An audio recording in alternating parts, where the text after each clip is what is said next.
Good afternoon, ladies and gentlemen. Raptor X here with Good Clean Gaming RX. Welcome to your home for Good Clean Gaming. I'm dedicated to bringing you great games that are free of the profanity, nudity, and sexuality that are so common in today's games, and creating a safe space for gamers of all ages to enjoy great video games. If that sounds good to you, do yourself a favor and hit that subscribe button down below. And if you like this video, you know what to do. With that, let's begin today's video.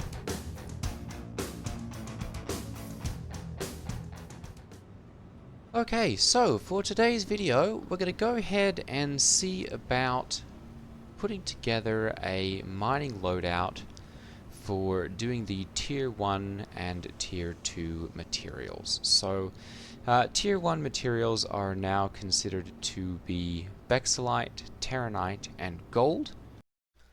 As you can see here, this would be our Tier 1.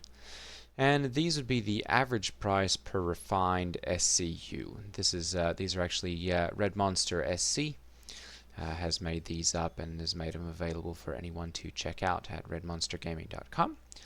So kudos to him and his work for getting all of these put together. As you can see, gold is worth approximately 7,700 per SCU, Terranite's at 7,500, almost 76, and Bexelite is also right around 7,600 per SCU. So, I wanted to see about getting together a mining loadout that can handle these. So, to do this, I wanted to take a look at what sort of properties each of these are going to do. And in this case, as you can see, gold, Terranite, and Bexelite all take a massive increase to instability.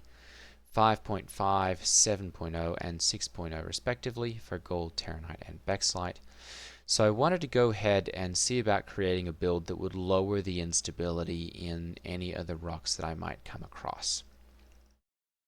So, with that in mind, I'm going to go ahead and click through and we're going to take a look at the mining lasers and see what sort of head we're going to use.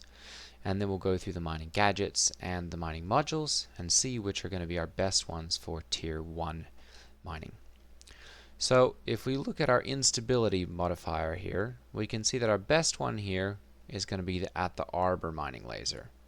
And this is the one that comes stock with the Prospector, but the problem with it is that it doesn't have much max power. It only comes up to 1890 in max power, which is really not enough to handle anything particularly large. Okay, so if we take a look at our next option, we're looking at either the Impact 1 or the Hofstede size 1 for our Prospector. And if we come across here, we can see that resistance is increased by the Impact by 10%, and the Hofstede is decreased by 30%, but the Hofstede has an increase of instability of 10%, and the Impact has a decrease of 10%. Now, if we click over to the mineable material properties, we'll see again that gold, Terranite, and Bexelite only have a 0.5, 0.5, and 0.6 increase to resistance. However, the increase to instability is quite massive. So at this point, I'm not particularly worried about the increase to resistance, and I'm going to opt for the 10% decrease to instability. The other advantage of the Impact is that you have 2 module slots versus just the one with the Hofstede. Now obviously, because we have the ability to swap out mining modules now with the tractor beam, this is a little bit less of an issue as you can hot swap these. However, having an Impact 1 and 2 module slots can allow us to put 2 surge modules, or a surge and a stampede, or even a surge and a focus, or a stampede and a focus, or a brant and a focus, to help us give that little bit of extra power while also increasing the optimal charge window. The other advantage, of course, of the Impact is that that optimal charge window is increased by 20%, and so right off the bat we're going to get a little bit of a bonus to that. Now the Hofstede does have a 60% optimal charge window size increase, so for those harder to break rocks that is going to give us a bit of an advantage, but the fact that it that instability is cranked up by an extra 10%, I think at this point is going to hurt us. So I'm going to go ahead and go with the impact mining laser, and I guess if you wanted to back up, you could go with the Hofstede as a cheaper laser, and see about building that out, and you just have to make up for the instability and the single module slot. Okay, so I'm going to go ahead and take a look and see if we can get an impact here. I am at MIC L1. It doesn't look like there are any of those available. So I'm going to see about picking one of those up, and then we'll come back and take a look. Okay, so it appears that the impact, the closest point to me, is available down on Microtech. It'll be just down here, so I'm going to pop down there and get one of those, and then we'll see about outfitting the modules. Before I do that, I'm just going to go ahead and we'll take a look at the modules that we have available here. We'll see about getting some of those, as well as the gadgets that we need to maximize our chances of breaking these high instability rocks. So if we click through to mining modules, I want to take a look at the ones that will reduce instability and increase power, as well as potentially increasing the optimal charge window size. The first ones, of course, here are the active modules, which are the ones that you'll have to trigger and only last for a certain time. These can vary between 15 to 60 seconds and give varying different bonuses. At this point, as I've said, I'm looking for something that decreases instability, so a lifeline module could be useful, but it's only for 15 seconds. The optimum module could also be useful, and that one is available for 60 seconds, so a little bit more useful, but it's only decreasing the later instability by another 10%.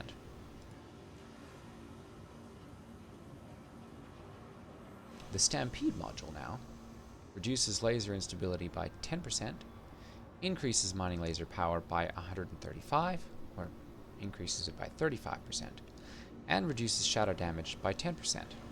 Now the downside is that the extraction laser power is brought down by 85%, brought down to 85%. However, I'm not particularly concerned about that because that's just going to decrease the speed of our extraction. It also has a duration of 30 seconds and 6 uses, so I'm going to go ahead and get a couple of those.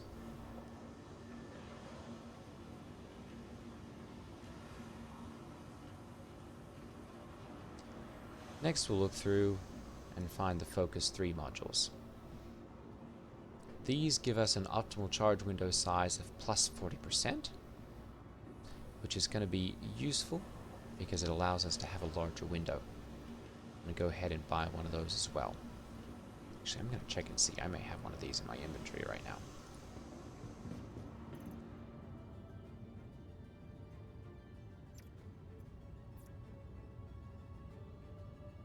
And there we go. I do have a Focus 3 module, so we won't bother buying another one.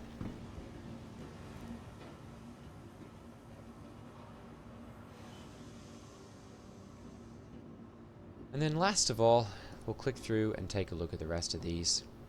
These are just optimal charge rates, which I'm not particularly worried about at this point. The Vox increases extraction laser power, which again, I'm not particularly interested in. And then we have the XDR modules, which increase the optimal charge window size by 25% at the cost of decreasing the extraction laser power to 95%.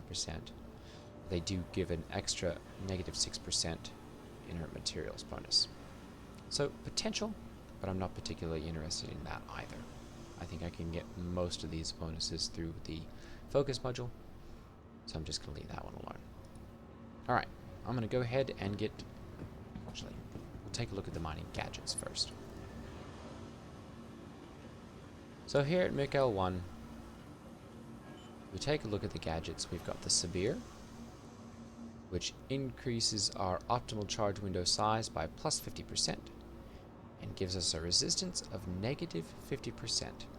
And this is the big one that I'm looking at right here.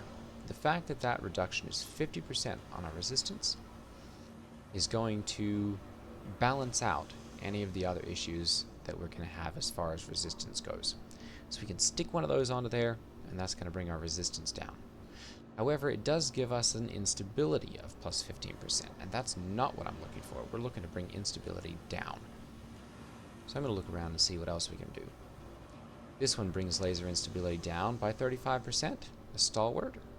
So I'm definitely interested in that. It also gives us a cluster modifier of plus 30% and an optimal charge window rate of plus 50%, with the downside of an optimal charge window size of minus 30%. My focus is going to offset that one, so the stalwart is definitely something I'd be interested in running with.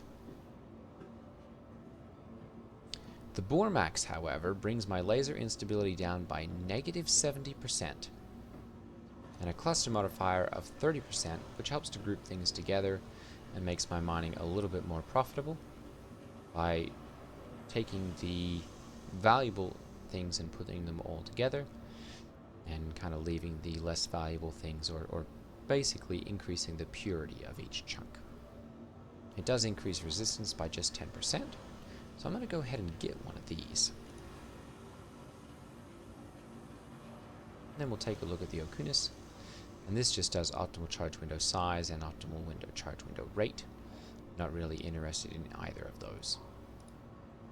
Okay, so I'm going to go ahead and we'll go down to the surface and we'll get an impact mining laser head, and then we will see about going out and cracking one of these nice rocks. Okay, so here we are at New Babbage. If you are also going to be getting the impact laser head, I'm just going to head in here to the plaza. Come over here to Shubin Interstellar. Now, you can't actually go into the building at this point, those doors are closed, but you can purchase things right here at the terminal. I'm going to go ahead and take a look, and we're going to go for mining laser heads, and we're going to get the Impact 1 mining laser. And get that now. I did have the unfortunate circumstance of my Prospector not being recognized on the pads, and my saddlebags not showing up properly, the ones that I'd looted off in the mall. And so unfortunately I don't have those available to me anymore, and we're going to be back to the standard 32 SCUs of cargo space. So that's unfortunately going to mean a little less that we can haul home, and probably another trip out to a Prospector, or another trip out to a mole wreck to get... Oh, made it! Yes! Just barely. Out to a mole wreck to get a couple more of the saddlebags. Now, we won't do that today. We'll just go ahead and figure out the rest of our mining laser build, but I will have to go and do that between now and the next video. Alright, we'll pick up again once we've got everything outfitted, and we'll go from there. Okay, so I've got my Prospector claimed. Unfortunately, I forgot to remove the things from inventory, so whatever was on the Prospector is now dead. However, I do have the impact mining laser. I've got a couple sub-item slots that I have in my personal inventory. I'm going to go ahead and put those to my local inventory, and then we can go ahead and equip them. So I'm going to go ahead and I'm going to take my focus module, and I'm going to take the surge module. Surge module on there. Fortunately, I've lost the stampedes. I do still have my Bormax, but I've lost the Spear that I forgot to take out of inventory.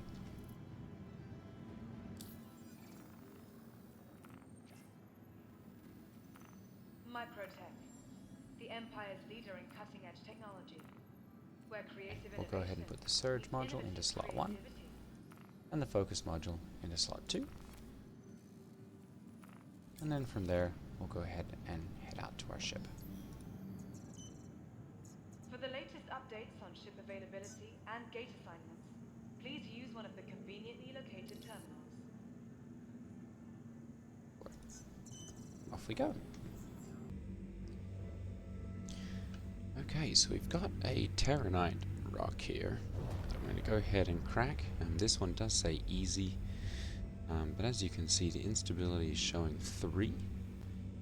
So we're going to go ahead and turn on our mining laser and see what we can get. We're going to bring it down to 2.75 and increase our resistance. So obviously this one's going to be a pretty easy crack.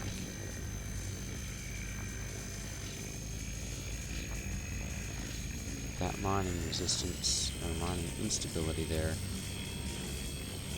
reduction is quite significant. Now the one thing that I am noticing with this is that the resistance has been jacked up through the roof, so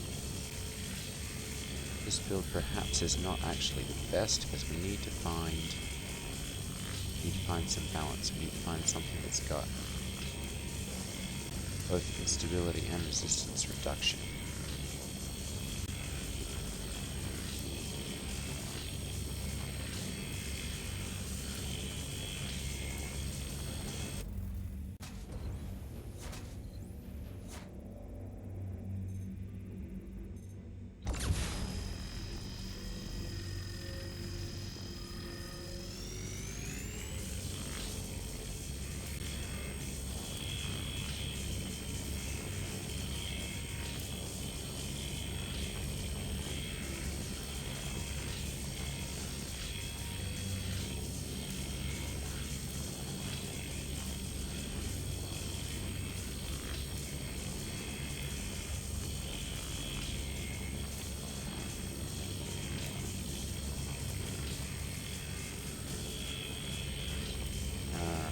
Go. A little bit of charge now.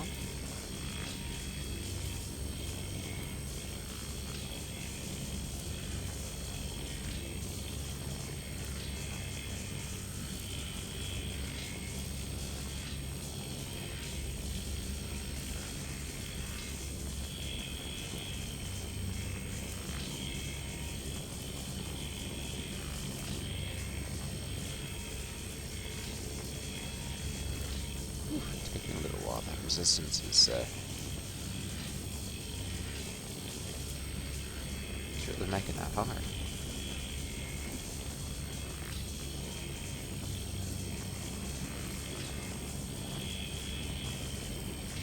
And get right into the green zone here. Bring our power down so that we don't have to charge this.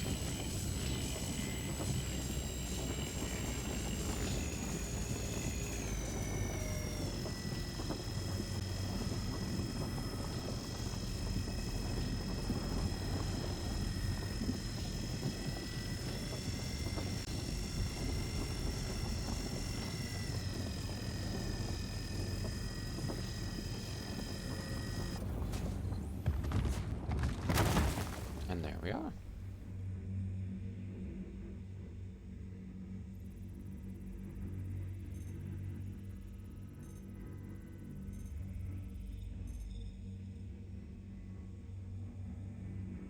So because of our cluster modifier on here, we should be getting a little bit more pure chunks. There we go. There's a 100% Terranite. We'll go ahead and grab that one. Not much in it.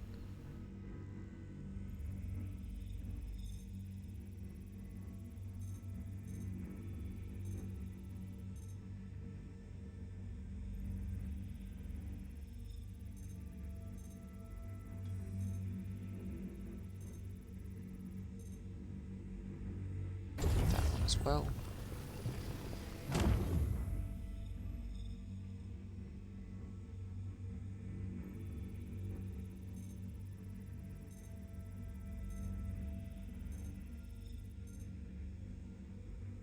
Gonna leave that one because it's not got very much in it.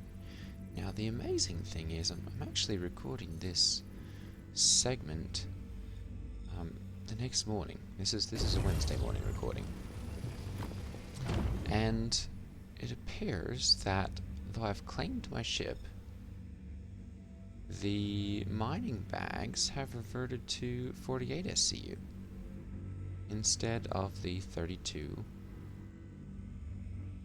that it was the other night. So I'm not sure whether that's something different, just because it's...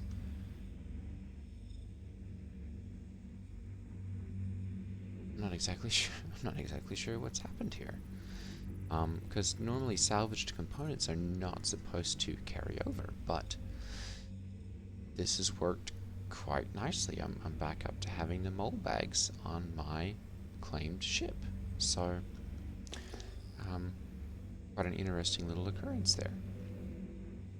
Okay, so we'll just leave that here for right now. I'm thinking that this is going to be a great build for instability reduction, but it doesn't really do a whole lot for the resistance. So we're going to keep doing some experimenting, and we'll see what we can do to bring our resistance down at the same time. Alright, ladies and gentlemen, thank you for watching. Take care, and I will see you all next time. Ta-ta.